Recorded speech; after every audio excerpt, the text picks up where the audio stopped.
Well, my wife and I were in bed at 4 o'clock in the morning. Jolted out of bed, a couple in Topsfield wake up to this. A tree fell onto their home, a limb piercing a bedroom ceiling. Luckily, they were in another part of the home. We heard a large crack and a large boom, and we felt the house shake, and it just woke us right up.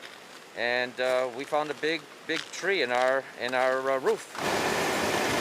Strong winds swept through several communities, causing a lot of damage. I was in bed right there. Caught underneath debris in his bedroom, Michael Mullen managed to crawl his way to safety after a tree crashed down on part of his Merrimack home. I climbed out from underneath everything, checked myself out. I'm perfectly fine. But as you can see, this whole end of the structure is demolished. In Wilmington, a massive tree fell right across the entrance to an apartment complex, blocking access for residents.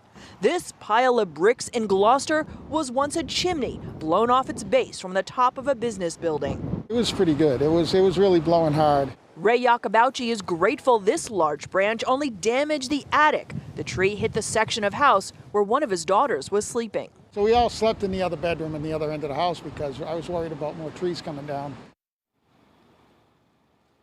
Now, amazingly, despite all of this damage caused by that wind and the trees coming down, we have had no reports of any injuries.